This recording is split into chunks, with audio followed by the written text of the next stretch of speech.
Hi guys, I'm trying this again because about 2 minutes into my video, my cat jumped off the hutch behind me and landed on the dining room table, just over here, rather suddenly and with a loud kabang, and scared me half to death and threw me into a rage. So now that she's been chastised and removed from the situation, we will try this again. Or, she's fine. If anybody's wondering, she likes to jump up on this hutch, which there's nothing up there for her to do. I mean, the only thing she does is halfway knock over everything we have up there, which isn't much, but I have a couple of the pops that have the background, and they're in the case, those things. And I have a piece of art that my daughter made. And every time she jumps up off of there, I have to go over there and kind of put everything kind of back into order because she just jumps off. God, that's annoying. So anyways, today we're gonna look at what I picked up this past week, which honestly was probably too much stuff, but I don't know if you've ever seen the internet little cartoon. It's this little guy. It's his payday, and he's talking to a man in a top hat who's representing small internet purchases, and he says, don't screw me to death. And then he pulls him closer, and he's like, screw me to death. I think we're all like that. It's like, payday comes, and it's like, oh, I can afford this, and this is cheap too, and maybe this too, and then it all adds up.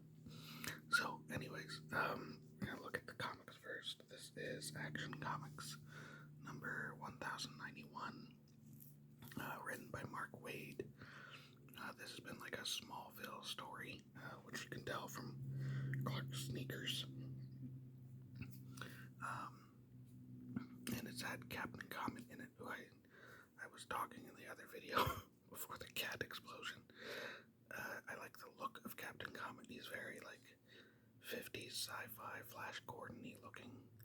I know that's not his backstory, but I just like the look of him. He's got the ray gun and the red, almost like, I was gonna say Rocketeer, but not really. The suit is very different, but it's just that flight suit looking look. I've just always loved characters like that, probably because I grew up on Defenders of the Earth with Flash Gordon running around in that red,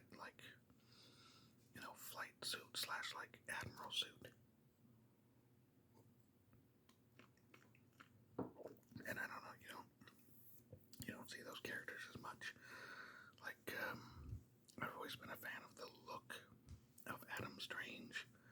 I find his comics, if they're not older, are pretty lacking. They seem to have put him in the position of bumbling hero more often than not. Not so much like the Flash Gordon, save the day type, but like the, Jackie Chan, I'm gonna fall into this situation and fall out of it type of thing. I've never been a fan of that cliche, character. But I really like the look of Captain Comet here. And I think this is the second or third issue of Action Comics here where the cover has been, a mirror image of Clark, whacking somebody. The other one was the mirror image of him on the guy's helmet. This is a lot, honestly, now that I think about it, that's a lot alike. But I've been enjoying that so far. Let's see, we also have Captain America number 4. It's a new story by Chip Zdarsky. I've read issues 1 and 2. I haven't read issue 3 yet, but I liked where it was going. It's supposed to be Captain America just out of the ice, and he's come out of the ice around the Gulf War, post 9/11, and we have this Captain America, like, post 9/11 Captain America, who he's working with, who's very, it's not black and white like it was during World War II, where it's Nazis and allies. It's a lot more shades of gray, and this guy's very, you can tell he's haunted by what he's gone through so far with this conflict. So it's interesting to see Captain America, butt heads or interact with this new age Captain America. So I've been enjoying that. Really striking cover too, honestly.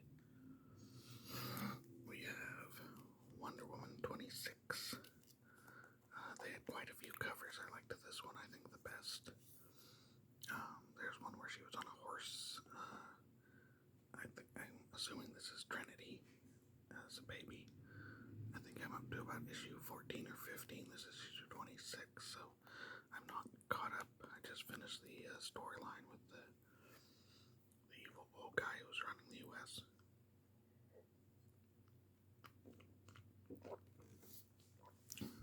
Very anime-looking cover. So pick this up. As I said, I'm a little behind.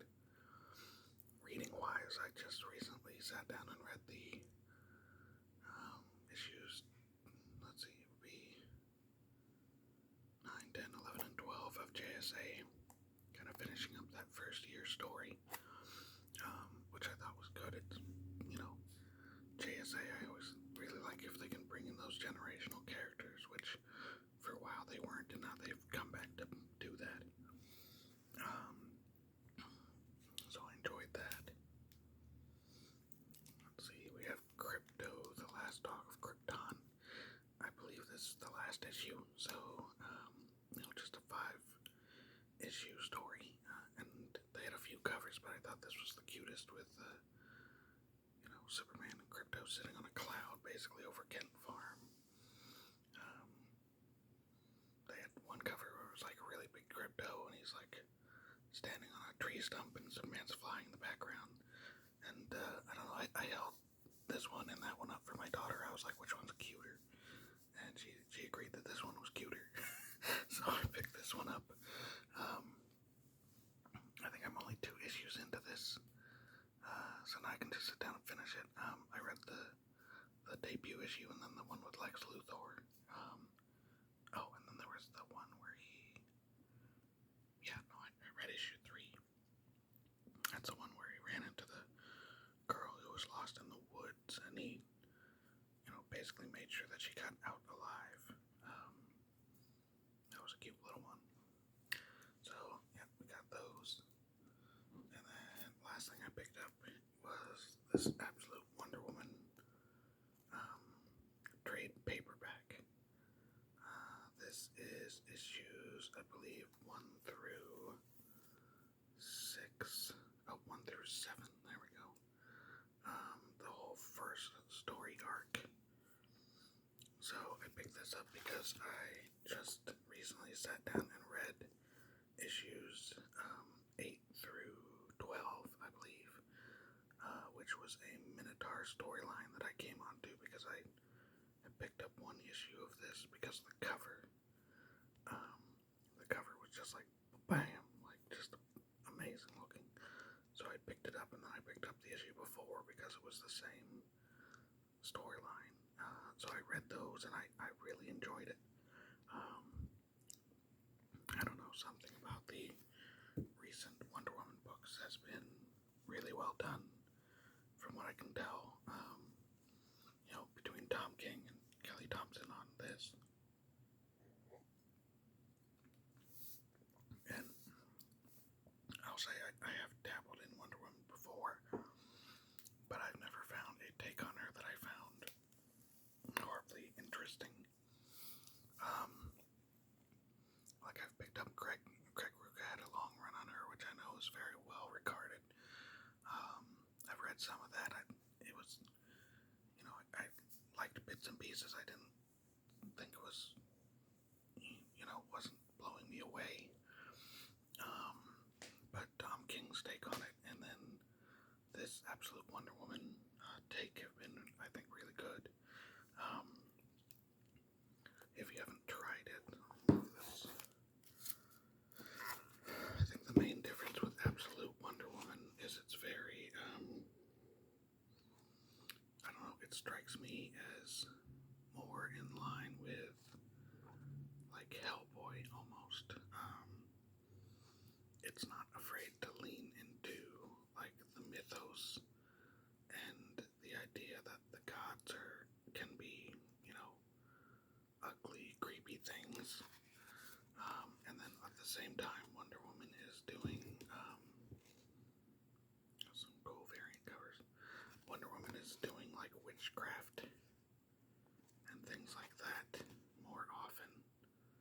So you see a more, I don't know, a side of her that I think would be more in line with what a real, like, I don't know,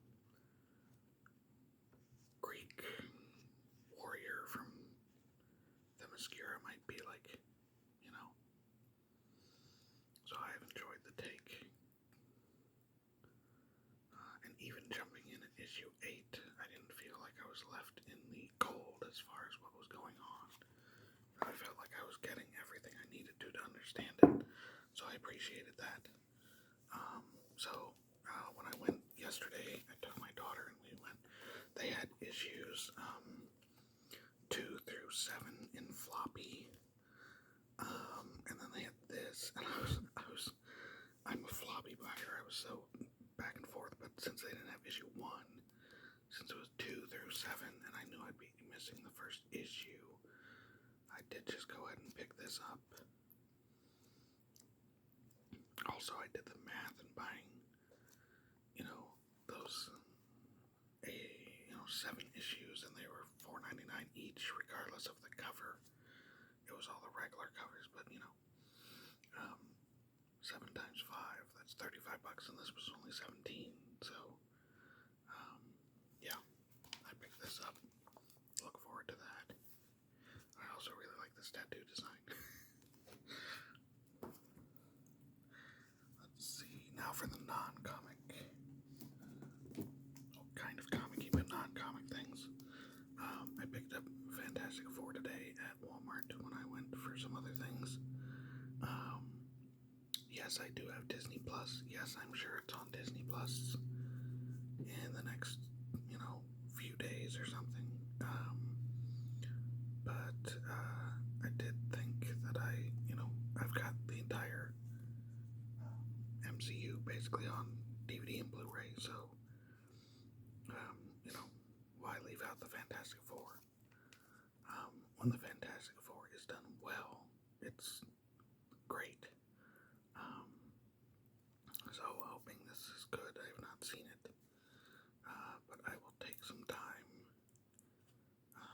maybe today, depending on the football games and what else I've had going on, and maybe we'll sit down and watch that. So I'm not. Look, this guy looks a little old. I'm fine with the Thing. I was fine with his voice too. Pedro Pascal is in too many things, but I think we all can agree on that now. I think honestly, I think they should have cast somebody who's more like, I don't know, I don't know who she is, I don't know who he is. I don't know any of these actors except Pedro Pascal, so I have a feeling they were probably looking for like a big name that they could put on the front. I don't know.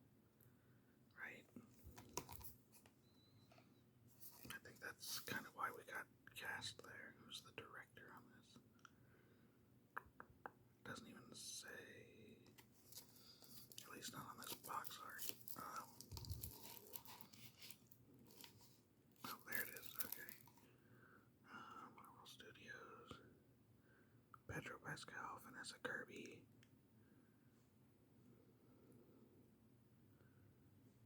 Let's see. I do not.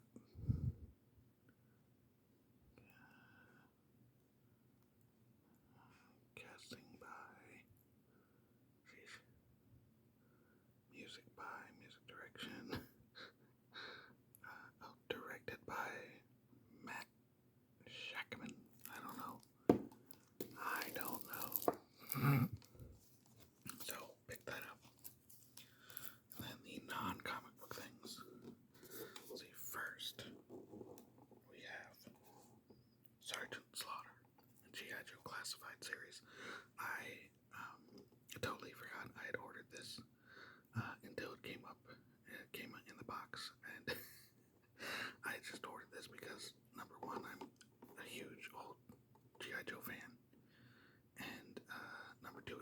Slaughter.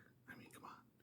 It's the perfect mix of, 80s wrestling and 80s, cartoons. And they had him in all these cool poses on the website. He's on the Hasbro, I forget what the name of the site is. It's Hasbro Pulse, I want to say. But they had him, doing one-arm push-ups and lifting his weights and looking at his action figure here that they give you. So I had to pick that up for both my wrestling collection and G.I. Joe related. I have a lot of the G.I. Joe. Was it the 25th anniversary when they did those cooler boxes where everything looked like it did in the 80s. I have a truckload of those mint on card that I've kept. But this guy's gonna come out of this box, and it's cool too, because honestly, he looks like he'd been in scale with the WWE action figures. Here's I picked up Ilya Dragunov. He's probably about the same height, so that might work out.